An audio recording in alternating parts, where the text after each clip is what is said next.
Top 10 Great Horror Movies You've Never Heard of. Not everyone loves horror movies, or even a good scare. However, those who do enjoy the genre tend to be diehards. Many are walking encyclopedias, with names of directors and actors always ready to roll off the tongue. Still, there are some movies that manage to sneak below eyesight and become little-known cult classics.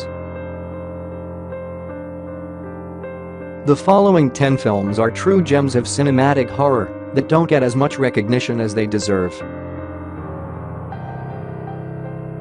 10. The Wailing. The Wailing, the most recent film on this list, was released in a limited run in the US in 2016. The film tells the story of Officer Jong-gu, played by Kwak Do-won, a police detective who travels to a secluded mountain village in rural South Korea. A rash of violence has recently struck Goksing, and many blame a recent arrival who only speaks Japanese, played Jun Kunimura. A tense and taut thriller, The Wailing examines how murder can tear apart a community. The Wailing is a good introduction to modern Korean cinema. Director Na Hong-jin, whose other titles include The Yellow Sea and the excellent serial killer flick The Chaser, is a master craftsman who uses stunning visuals to heighten the sense of paranoia that his films invariably contain. Also, while watching The Wailing, try to count the scenes which remind you of Seven, David Fincher's ode to neo-noir. The Wailing is currently available on Netflix. 9. Planet of the Vampires. Italian director Mario Bava is lauded as a true visionary. His 1963 film The Girl Who Knew Too Much kick-started the giallo genre of crime films, while his 1971 film Bay of Blood, aka Twitch of the Death Nerve, provided the blueprint for the later Friday the 13th film franchise. Bava was at the height of his powers in the mid-1960s. During that time, he made several critically acclaimed films, from Blood and Black Lace to Black Sabbath. A film that is often overlooked is 1965's Planet of the Vampires. An Italo-Spanish production, Planet of the Vampires is a moody, gothic story set in outer space. Like most of Bava's films, the cinematography is exquisite. Unlike other Bava films, the plot of Planet of the Vampires is clear, although slightly ridiculous. In short, during a rescue mission, a spaceship's crew discovers a planet full of fog and vampire-like inhabitants known as the Orans. Many have pointed out that Planet of the Vampires clearly influenced the creators of Aliens. 8. The Living Skeleton. In the late 1960s, Shichiku Studios, the oldest film studio in Japanese history, began experimenting with outlandish sci-fi and horror films to stay relevant. Between 1967 and 1968, 4 films, The X from Outer Space, Gok, Body Snatcher from Hell, Genocide, and The Living Skeleton, reached widespread audiences in both Japan and North America. Of the foursome, The Living Skeleton is not only the best, but the most unique. While the other 3 pack quasi-political messages into somewhat surreal films about human extinction, The Living Skeleton is a gloomy black and white masterpiece about a ghost's revenge. Years after pirates murdered the entire crew of the Dragon King, Seiko, played by Kiko Matsuoka, decides to board the skeletal ship when it suddenly appears in the harbor outside the Catholic church where she lives. Down in the ship's hull, she somehow becomes possessed by the spirit of her murdered sister and starts picking off the pirates one by one. The Living Skeleton is Japanese pulp cinema at its finest. 7. Curren Echo. Curren Echo, The Black Cat, is an eerie revenge story set during Japan's Heian period. The film begins brutally when soldiers rape and murder Yon, played by Nobuko Etoa, and her daughter-in-law Shige, played by Kawako Taichi. Before the bodies grow cold, however, a mysterious black cat licks the dead women. Somehow this revives their spirits, and in death, Yon and Shige become avenging angels who lure soldiers and samurai to their doom. Directed by Kaneto Shindo, Curren Echo proves that horror films can be art films too. A mostly subtle film, Curren Echo provides an interesting look at the Japanese new wave of cinema and some of the darker elements of Japanese folklore. 6. The Invitation. As modern culture is about instant gratification, few moviegoers have much patience. This is a shame, because many of yesteryear's greatest films are slow burns. They take their time in describing all the tendrils connected to the main plot. 2015's The Invitation is a slow-burn thriller set in the mountains overlooking Los Angeles. For a majority of the film's runtime, director Karen Kusama focuses her energy on the tortured inner life of Will, played by Logan Marshall Green. A father who witnessed the death of his child, Will struggles with trying to rationalize why his ex-wife Eden, played by Tammy Blanchard, lacks the same depression that he cannot overcome. As the viewer learns before Will does, Eden's happiness has a lot to do with an end-of-life cult she joined while living in Mexico. In a shock ending, The Invitation makes overt nods to the murders of the Manson family and suicide cults like Heaven's Gate. 5. The House of the Devil. Released in 2009, The House of the Devil aspires to be a throwback horror flick.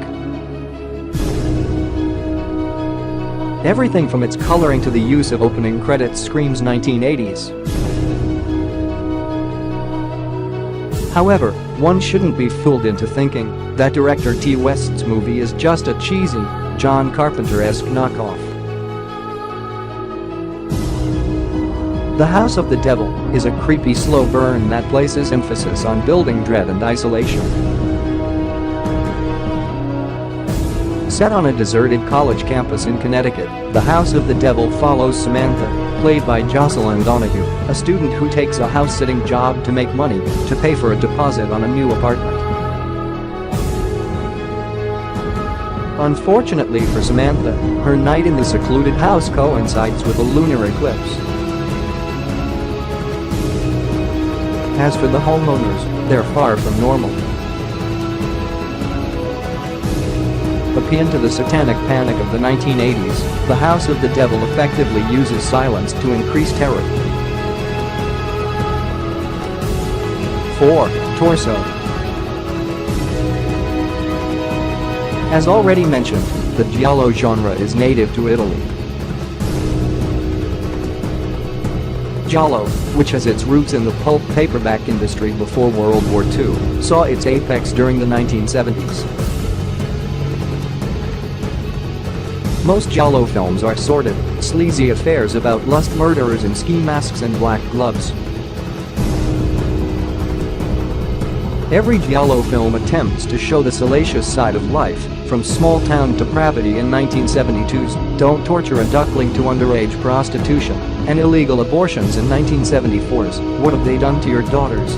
Torso, directed by Sergio Martino and released in 1973, follows this tradition, although it is much more believable. A lot of this has to do with the fact that the crimes of Torso mirror the real murders of the contemporary monster of Florence.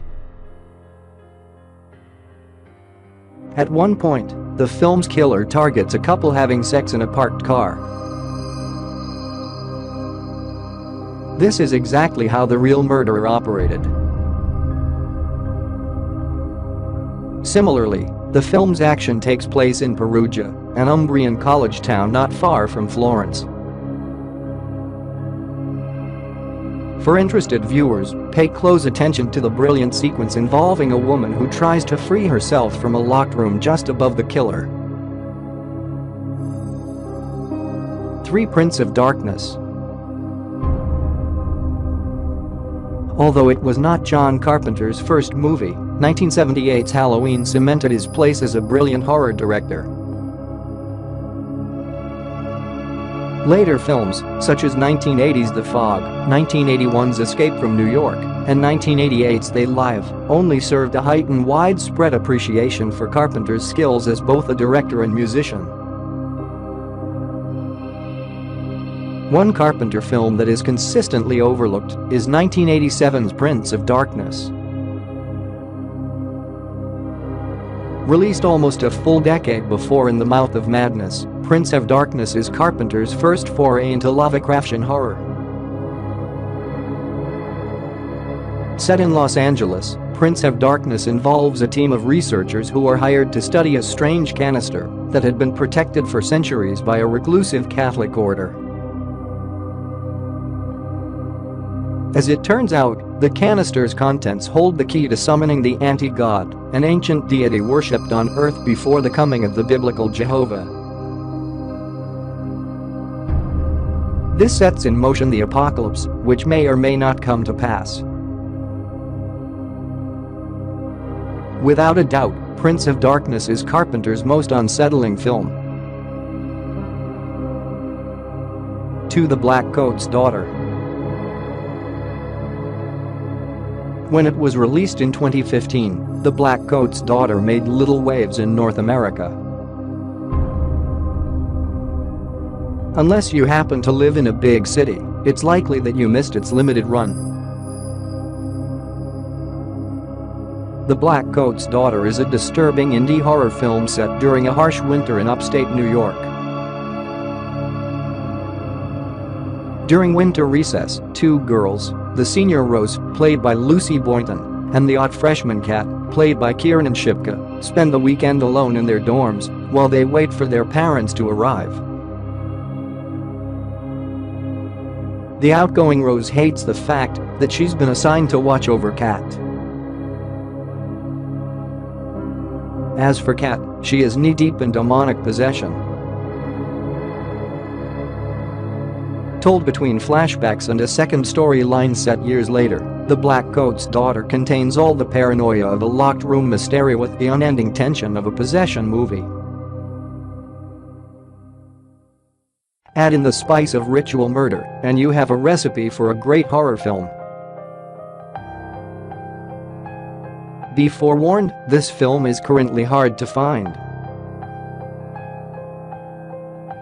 1. Kill List. Ben Wheatley is a good name to remember. This British director has been responsible for several indie thrillers that have rocked audiences. In 2012, Wheatley directed the horror comedy Sightseers. A year later, he made his crowning achievement with A Field in England, a film about rogue soldiers and an alchemist during the English Civil War. Before both of these films, Wheatley made an almost perfect horror film called Kill List.